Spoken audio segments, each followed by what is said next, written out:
July August গণহত্যা হয়েছে, এটা চিরন্তন সত্য। দখলবাজ ইনুস সরকার সেই গণহত্যার দায়ে আওয়ামী লীগ সভানেত্রী শেখ হাসিনা সহ আওয়ামী লীগের অসংখ্য সিনিয়র নেতাদেরকে বিচারের মুখোমুখি করে তড়িঘড়ি করে আন্তর্জাতিক অপরাধ ট্রাইব্যুনাল করলেন এবং সেখানে গণহত্যার অভিযোগ এনে তাদের বিরুদ্ধে বিচার কাজও শুরু করলেন। কিন্তু যখন দেখলেন যে আন্তর্জাতিক অপরাধ ট্রাইব্যুনালে দ্রুত গতিতে এই বিচার কাজ সম্পন্ন করতে হলে সেখানে আন্তর্জাতিক যে সকল আইন আছে এবং গণহত্যার যে সকল প্রমাণাদি প্রয়োজন হয় তার কোনো কিছুই তারা যোগান দিতে পারছে না বা সেটি সম্ভব না। বরঞ্চ 1971 সালে যে নির্বিচারে গণহত্যার ঘটনাগুলো ঘটেছিল সেই বিষয়টি সামনে চলে আসবে এবং ঠিক এমন সময় স্বাধীনতা বিরোধীদের ও বিচারের মুখোমুখি হয়ে যেতে পারে এবং নানান প্রশ্ন সামনে ঘুরপাক চলে আসবে যে প্রশ্নগুলো আন্তর্জাতিক সম্প্রদায়ের সামনে তারা দিতে পারবে না। ঠিক তথাপি ঠিক তড়িঘড়ি করে সে গণহত্যার বিচার কাছ থেকে সরকার সরে এসে কি করলেন, মানবতা বিরোধী অপরাধ হয়েছে তার বিরুদ্ধে বিচার কাজ শুরু করবে এবং তারা মামলার অভিযোগের সব চ্যানেল ঘুরিয়ে দিলেন সবকিছু। জুলাই আগস্টের গণহত্যা হয়েছে এটা সত্য এবং সেই গণহত্যা করেছে 71-এর বিরোধীরা, সেই গণহত্যা করেছে ডেভিল ইনুসের মেটিকুলাস ডিজাইন, সেই গণহত্যা করেছে এই যে শত শত প্রফেশনাল শুটার 7.62 স্নাইপার যাদের নেতৃত্ব ছিল ওদের মাধ্যমে। তাই আওয়ামী লীগের বিরুদ্ধে প্রথমে গণহত্যার অভিযোগ আনা, পরবর্তীতে মানবতা বিরোধী অপরাধের অভিযোগ আনাই প্রমাণ করে জুলাই আগস্টে গণহত্যার মূল মাস্টারমাইন্ড, মূল হোতা ইনুসগং মাহফুজগং এরা এবং 71 বিরোধী দল, স্বাধীনতা বিরোধী দল, তারাই এই গণহত্যা চালিয়েছে। সুতরাং জুলাই আগস্টে মানবতা বিরোধী না গণহত্যা হয়েছে, এটাই দৃশ্যমান, এটাই প্রমাণিত।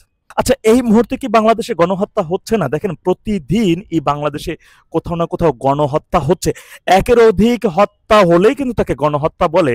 জেলে 1 বছরের মধ্যে কারাবন্দী অবস্থায় আওয়ামী লীগের প্রায় 4.5 লক্ষ নেতাকর্মী রয়েছে, যাদের মধ্যে বিগত 1 বছরের মধ্যে আমরা জানতে পেরেছি 23 জন হত্যা হয়েছে বা 23 জনকে খুন করেছে বা 23 জন আত্মহত্যা করেছে বলে সরকার চালিয়ে দিয়েছে। কেউ বা স্ট্রোক করে মারা গেছে, কেউ ফাঁসিতে ঝুলে মারা গেছে। যিনি ফাঁসিতে ঝুলে মারা গেছেন তিনি যে রশিতে ঝুলেছেন সেই রশি সেখানে সরবরাহ কে করেছে, এমন নানা প্রশ্ন রয়েছে।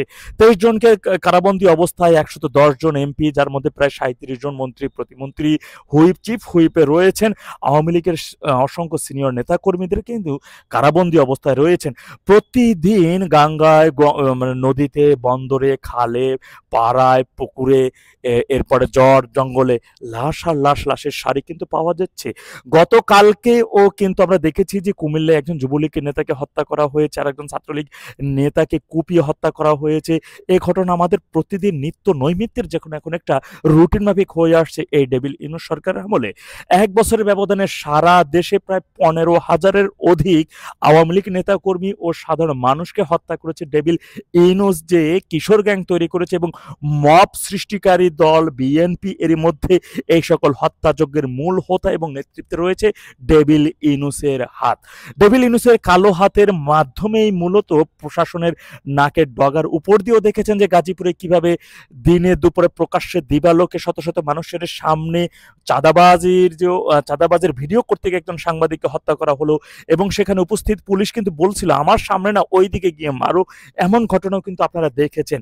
প্রতিদিনই কিন্তু সারা দেশে প্রায় 1-এর অধিক মানুষকে নির্বিচারে মব সৃষ্টি করে হত্যা করা হচ্ছে। এই ঘটনাটাই এখন নিত্য নৈমিত্যের আপনারা ফেসবুক আর বিভিন্ন সামাজিক যোগাযোগ মাধ্যম সহ খবরে আসছে না, খুব একটা বেশি না। তথাপি বলতে পারি এখন যেহেতু প্রতিদিনই গণহত্যাটা ইনুস সরকারের নিত্য নৈমিত্যে পরিণত হয়েছে।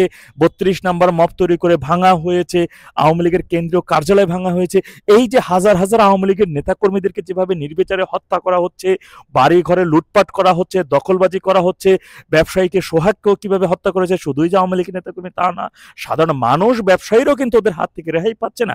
তথাপি কালকে যখন আওয়ামী লীগ ঘুরে আসবে, আজ না হোক কাল আওয়ামী লীগ কিন্তু এই জমিনে ঘুরে আসবেই। কেননা ইতিহাস তাই বলে কোনো রাজনৈতিক দলকে দাবায় রাখা যায় না বেশি দিন।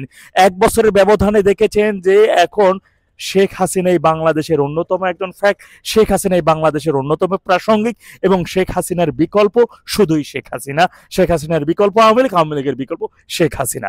তাই আগামী দিন যখন আওয়ামী লীগ ফিরে আসবে আর তখন আওয়ামী লীগ যে এই যে হত্যা, এই যে মব, তাদেরকে যেভাবে নির্বিচারে হত্যা করা হচ্ছে, যে নির্যাতন করা হচ্ছে, এই যে 15,000-এর অধিক নেতাকর্মীকে হত্যা, 4.5 লক্ষের অধিক জেল বন্দী, জেলের মধ্যে থাকা, তাদেরকে হত্যা করা, সম্পত্তি মানে ব্যবসা বাণিজ্যগুলো দখল করে নেওয়া, এর বিরুদ্ধে যখন আওয়ামী লীগ আহ, প্রতিশোধ পরায়ণ হবেন, বা তখন যদি এর বিচারগুলো শুরু করেন, বা এই সকল গণহত্যার বিচারও শুরু করেন, জুলাই আগস্টের গণহত্যার বিচার যদি সঠিকভাবে শুরু করেন, যে 7.62 স্নাইপারের মাধ্যমে শিক্ষার্থী জনতাকে হত্যা করা, 32-এর অধিক পুলিশকে হত্যা করে, এই বিচারটা যখন শুরু করবেন, তখন আমাদের সমাজের এক শ্রেণীর সুশীল বিশ্লেষক মানে তারা মানবতা অপরাধে বা মানবতাকামী, কি বলে, মানবাধিকার কর্মী, সাংবাদিক, তারা অনেক ধরনের কথা বলবে। আওয়ামী লীগকে হত্যা করলে কি সেটা মানবতা বিরোধী হয় না? এখন কোথায় সেই সকল মানবতা কামী, মানবতা বিরোধী বা মানবতা কর্মীরা বা সমাজ কর্মীরা, সেই সকল সাংবাদিক গণেরা? মনে রাখবেন, এক এক ঘরের ভিতরে দুই আইন কিন্তু চলে না। আগামী দিন যখন আওয়ামী লীগ এই সকল বিরুদ্ধে মানে সোচ্চার হবেন, তারা প্রতিশোধ পরায়ণ হবেন, তখন যদি আপনারা যারা এই সুশীলরা রয়েছেন যদি মুখ ফুটে বলি বের হন, তাহলে আপনাদের বলির মধ্যেও যেন সেটি কিছু একটা করে দেওয়া হবে বলেই কিন্তু মনে হচ্ছে। কেননা আপনি ঢিল মারলে পাটকেল খাবেন, পাটকেল মারলে গুলি খাবেন, আর গুলি মারতে গেলে তার থেকে বড় বোমাটা খাবেন, এটাই স্বাভাবিক, এটি প্রমাণিত এবং এটি ইতিহাস তাই বলে। আল্লাহ সবাইকে সঠিক বুঝদান করুন। আমরা আনিল হামদুলিল্লাহ রব্বিল আলামিন। আসসালামু আলাইকুম ওয়া রাহমাতুল্লাহ।